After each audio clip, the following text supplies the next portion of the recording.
Ngomong-ngomong, kalau tadi main game sampai 5 sampai bisa 12 jam, itu kan sebenarnya bukan cuma main tapi latihan. Nah, dari situ aktivitas bisnis berjalan.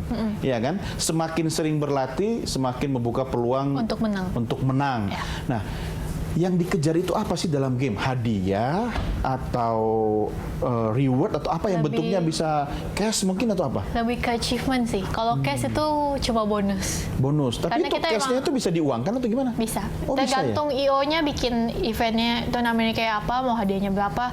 Tapi kalau di gaming team profesional lebih mencarinya ke achievement. Oh, terus Jadi where's the money come from? Dari mana tuh duitnya? Karena untungnya untuk tim aku, tim NXT ini udah disponsori oleh 3 brand. Endorse ya? Ya, lebih ke sponsorship Sponsor. ya. Oh. Kita udah dikontrak, udah berjalan 3 tahun sejak 2013 dengan 3 brand internasional. Iya. Ada yang dari Taiwan, ada yang dari Amerika, dan kita dapat uangnya dari situ. Kita gaji dan semua kan pemasukannya ke aku yang punya kan timnya. Manajemen ya, yang ngatur ya. Dan aku bayar lagi mereka. Aku ngegaji teman-teman yang main game, yang latihan. Gitu. Dengar-dengar katanya nih sampai ratusan juta ya penghasilannya ya setiap gamer ya. Enggak, monthly sampai. Enggak. Itu mungkin lebih ke nilai kontrak aku aja sama sponsor. Gak apa-apa, saya mau resign sekarang, saya pindah ke kamu boleh nggak? Kalau untuk gamenya sendiri, aku mungkin masih UMR lah. Kayak. Karena emang kita disebutnya atlet e-sport. Atlet e-sport. Atlet e-sport. Electronic sport. Oh, saya baru dengar loh. Itu udah kita sebagai gamer profesional disebutnya atlet Oh e-sport. gitu. Terus kompetisi internasional kalau misalnya olahraga itu kan ada olimpiade gitu kan. Kalau ini apa namanya? Macam-macam. Ini tergantung yang bikin nih. Dulu kalau zaman dulu sebenarnya ada WCG atau WCG itu World Itu internasional. Internasional. Dan tapi sekarang sayangnya udah nggak ada. Terus ada kalau sekarang tuh lebih banyak di ESL. Terus kalau untuk game di komputer yang lagi lebih banyak pemainnya dan lebih banyak turnamennya itu ada Dota. Dota 2. iya. Nah, kalau di Dota 2 sendiri ini setiap tahun udah jalan 5 atau 6 tahun kalau nggak salah. Setiap tahun di Amerika ada grand finalnya itu World Championship namanya The International. Dan total hadiahnya tahun lalu itu 15 juta dolar US. Dan tahun ini masih berjalan. Sekarang masih karena acaranya baru mulai bulan depan.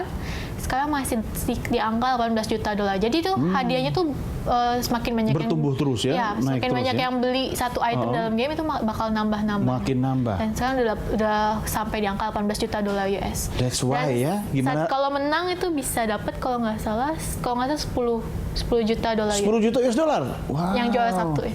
Luar biasa. Kamu Tapi paling... sayangnya aku masih jauh banget tim aku. Karena ya tim cewek sama cowok masih ada masih gapnya masih ya makanya latihannya harus 20 jam sehari. Tapi yang tim ladies tadi itu jadi penasaran saya, seleksinya gimana? Itu aku buka seleksinya online, kayak buka lowongan, buka rekrutmen gitu. Dan mereka yang terpilih gitu ya? Mereka daftar dan aku tes. Tesnya selain tes main gamenya kayak gimana, tes juga karakternya gimana. Karena kita kan mainnya sebagai tim, jadi kalau harus kerjasama ya. Kalau timnya nggak cocok ya nggak bisa. Iya, nggak bisa main-main sendiri ya. Iya. Nah, semua ini yang kemudian di bawah manajemennya Nixia tadi, itu kan, itu harus latihan rutin, diatur jadwalnya. Kemudian bagaimana sih aktivitas? Kalau orang kan bicara misalnya manajemen, kemudian kayak talent atau artis itu kan kebayang tuh, kelihatan tuh aktivitasnya atau orang kerja gitu kan. Nah, ini bagaimana cara ngaturnya nih? Kita sih ada jam latihan misalnya seminggu. Every day. Hari biasa di luar weekend dan weekend kita bebasin mereka untuk di luar game. Kalau bisa jangan. Kalau bisa weekend itu waktu untuk family. Untuk keluarga. Tapi keluarganya ya game itu. Jadi tiap hari main game. Kita usahain mereka bisa bagi waktu juga. Nggak sampai 8 jam juga sih karena cewek-cewek banyak kesibukannya juga. Iya, benar sih. Tapi kalau bicara soal business opportunity, ya kan? Ini kan kalau tadi misalnya bicara nilai kontrak ternyata gede dan minat orang juga banyak. Tapi untuk Indonesia sendiri, kalau kita bicara game online untuk mengembangkan bisnis, sejauh mana kira-kira? Kalau game online banyak banget sekarang ini. Kalau misalnya kalian suka main game itu nggak mesti cuma jadi atlet e-sport. banyak banget industrinya yang bisa digali. Misalnya kamu ngerti gamenya dan kamu bawel nih. Kalau nggak bisa ngelucu, kamu ini aja jadi komentator turnamen game. Oh gitu. Ada komentatornya? Ada. Kayak di TV gitu ya? Ada. Kayak nonton sepak bola TV. Oh ya? Dan itu live selama game berlangsung? Biasanya live atau recording dan baru diupload kemudian.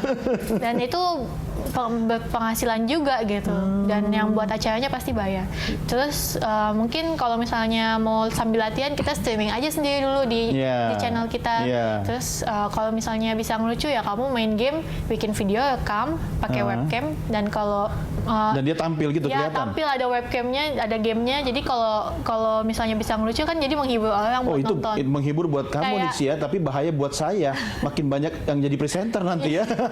Iya, jadi aktivitas kita lagi main game tuh yang ditonton orang gitu. Kayak ada yang terkenal dan sukses, orang Amerika namanya PewDiePie. Dia sukses jadi YouTuber gamer. Dari main game dan di videoin. Terus kalau misalnya bisa desain dan kamu ngerti game juga, nanti setelah lulus kuliah, misalnya kuliah DKV, terus kamu lulus, kamu bisa join ke perusahaan yang developer game. Jadi kamu bikin game. Nah, ini di Indonesia sudah banyak? Sudah banyak, tapi kebanyakan masih mobile game ya. Oh gitu. Tapi udah banyak banget yang bikin developer game lokal. Tapi peluang bisnis untuk jadi game developer di Indonesia dibanding dengan yang ada di luar negeri itu gimana? Jujur aja bagusan di luar negeri, karena di Indonesia sendiri mungkin kurang modalnya mungkin dari investor. Tapi kamu mau ke situ nggak sih Nixia nanti kira-kira untuk masuk ke game developer juga? Enggak, aku lebih suka mainin gamenya aja. Nixia, ini kan tadi kita bicara game online, kemudian sekarang juga lagi banyak nih demam Pokemon Go, ya kan? Kabarnya kamu habis dari Bali ya? Itu ngapain? Berburu Pokemon atau? Ada acara sekalian liburan sih.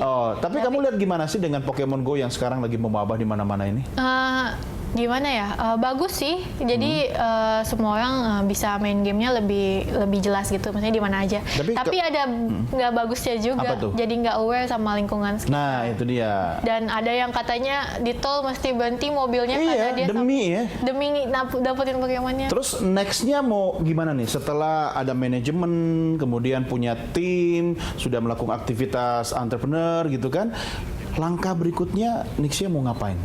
Berikutnya ya pengen ngembangin terus sih di timnya supaya bisa juara sampai internasional.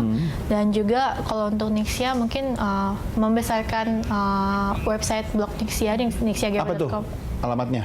nixiagamer.com. nixiagamer.com. Oke, entar saya buka. Aku juga pengen banget punya brand sendiri, brand gaming gear sendiri kayak mouse, headset kayak gitu. Entah aku bikin atau kerjasama sama sponsor yang sekarang. Nah, itu impian ya, mudah-mudahan tercapai ya. Yang terakhir nih sebelum pisah sama Nixia, apa yang bisa disampaikan nih buat penonton DK Show, khususnya mereka yang lagi asik edik sama game nih? Apa ya? Main gamenya supaya tetap aware sama lingkungan dan hati-hati, dan bermain game itu menyenangkan, tapi lebih menyenangkan lagi kalau bisa menghasilkan. Yeay, kalau buat DK Show lebih menyenangkan lagi sebelum berpisah kita foto bareng sama-sama. Ayo, senyum semua. 1, 2. Sekali lagi 1, 2. Gaya gamer gimana? Oke, Nixia, thank you ya. Thank you. Sampai ketemu, sukses buat Nixia. Dan pemirsa jangan kemana-mana, tetap bareng saya dalam DK Show.